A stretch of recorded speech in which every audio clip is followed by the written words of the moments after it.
हर हर महादेव श्री नमस्तुभ्यं मित्रों में दोस्तों। आज एक बार फिर आप सभी शुभ भक्तों को मेरे चैनल श्याम सदाशिव में स्वागत करता हूँ। आशा करता हूँ आप सभी शुभ स्वस्थ और फिट होंगे। चलिए मित्रों, आज मैं आप सभी शुभ भक्तों के लिए एक विशेष कथा लेकर के महाभारत काल की एक कथा। महाभारत में अर्जुन की जो प्रतिज्ञा अर्जुन ने ली थी, उस प्रतिज्ञा का आज मैं कथा के माध्यम से आप सभी शुभ भक्तों को अवगत कराने जा रहा हूँ, सुनाने जा रहा हूँ। तो चलिए मित्रों, माताओं बहनों, अगर ये कथा आपको अच्छी लगे तो एक लाइक अवश्य करिएगा और कमेंट्स में हर हर महादेव या श्री स्वानमस्तुभ्यम अवश्य लिखिएगा और कथा को अंत तक अवश्य श्रवण करिएगा। तो चलिए मित्रों, ज्यादा समय न लेते हुए चलते हैं कथा की तरफ। महाभारत का भयंकर युद्ध चल रहा था। लड़ते लड़ते अर्जुन रण क्षेत्र से दूर चले गए थे। अर्जुन की अनुपस्थिति में पांडवों को पराजित करने के लिए द्रोणाचार्य ने चक्रव्यूह की रचना की। अर्जुन पुत्र अभिमन्यु चक्रव्यूह भेदने के लिए घुस गए उसने कुशलता पूर्वक चक्रव्यूह के 6 चरण भेद लिए, लेकिन 7वें चरण में उसे दुर्योधन, जयद्रथ आदि 7 महारथियों ने घेर लिया और उस पर टूट पड़े। जयद्रथ के पीछे से निहत्थे अभिमन्यु पर जोरदार प्रहार किया। वह वार इतना तीव्र था कि अभिमन्यु उसे सहन नहीं कर सका और वीर गति को प्राप्त हो गया। अभिमन्यु की मृत्यु का समाचार सुनकर अर्जुन क्रोध से पागल हो उठा। उसने प्रतिज्ञा की कि यदि अगले दिन सूर्यास्त से पहले उसने जयद्रथ का वध नहीं किया तो वह आत्मदाह कर लेगा। जयद्रथ भयभीत होकर दुर्योधन के पास पहुंचा और अर्जुन की प्रतिज्ञा के बारे में बताया। दुर्योधन उसका भय दूर करते हुए बोला, चिंता मत करो मित्र, मैं और सारी कौरव सेना तुम्हारी रक्षा करेंगे। अर्जुन कल तुम तक पहुंच ही नहीं पाएगा, उसे आत्मदाह करना पड़ेगा। अगले दिन युद्ध शुरू हुआ। अर्जुन की आंखें जयद्रथ को ही ढूंढ रही थी, किंतु वह कहीं नहीं मिला।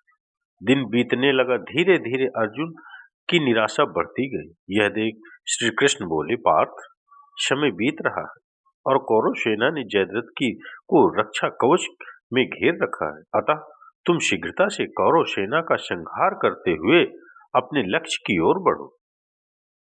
यह सुनकर अर्जुन का उत्साह बढ़ा और वह जोश से लड़ने लगे, लेकिन जयद्रथ तक पहुंचना कठिन था, मुश्किल था।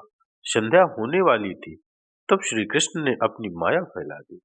उसके फलस्वरूप सूर्य बादलों में छिप गया और संध्या का भ्रम उत्पन्न हो गया। संध्या हो गई है और जब अर्जुन को प्रतिज्ञावश आत्मदाह करना होगा, यह सोचकर जयद्रथ और दुर्योधन खुशी से उछल पड़े। अर्जुन को आत्मदाह करते देखने के लिए जयद्रथ कौरव सेना के आगे आकर अट्टहास करने लगा। जयद्रथ को देखकर श्री कृष्ण बोले, पार्थ, तुम्हारा शत्रु तुम्हारे सामने खड़ा है, उठाओ अपना गांडीव और वध कर दो इसका। वह देखो, अभी सूर्यास्त नहीं हुआ है। यह कहकर उन्होंने अपनी माया समेट ली। देखते ही देखते सूर्य बादलों से निकल आया।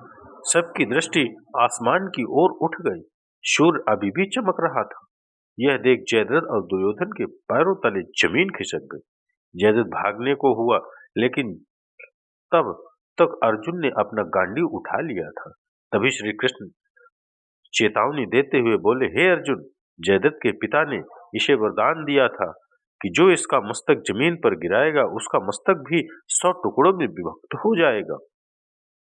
इसलिए यदि इसका सर जमीन पर गिरा तो तुम्हारे सिर के भी 100 टुकड़े हो जाएंगे। हे पार्थ, उत्तर दिशा में यहां से 100 योजन की दूरी पर जयद्रथ का पिता तप कर रहा है।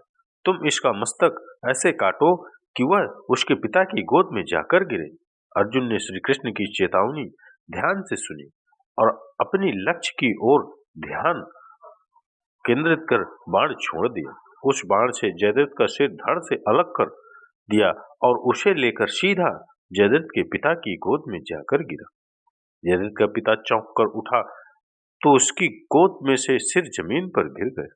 सिर के जमीन पर गिरते ही उसके सिर के भी 100 टुकड़े हो गए। इस प्रकार अर्जुन की प्रतिज्ञा पूरी हुई। तो चलिए मित्रों, माताओं, बहनों, मैंने आप सभी शिव भक्तों को महाभारत में अर्जुन की एक प्रतिज्ञा थी, जो कि इस प्रतिज्ञा के विषय में आप सभी को कथा के रूप में अवगत कराया, श्रवण कराया। तो चलिए मित्रों, अगर ये कथा आप सभी शिव भक्तों, माताओं, बहनों को अच्छी लगी हो तो इसके लिए एक लाइक तो बनता है, और कमेंट्स में हर हर महादेव श्री स्वानस्तुभ्यम अवश्य लिखिएगा, क्योंकि अर्जुन जैसा वीर इस धरा पर कोई दूसरा नहीं हो सकता। और हमारे गिरधर गोपाल श्री कृष्ण की लीलाएं तो जग जाहिर है।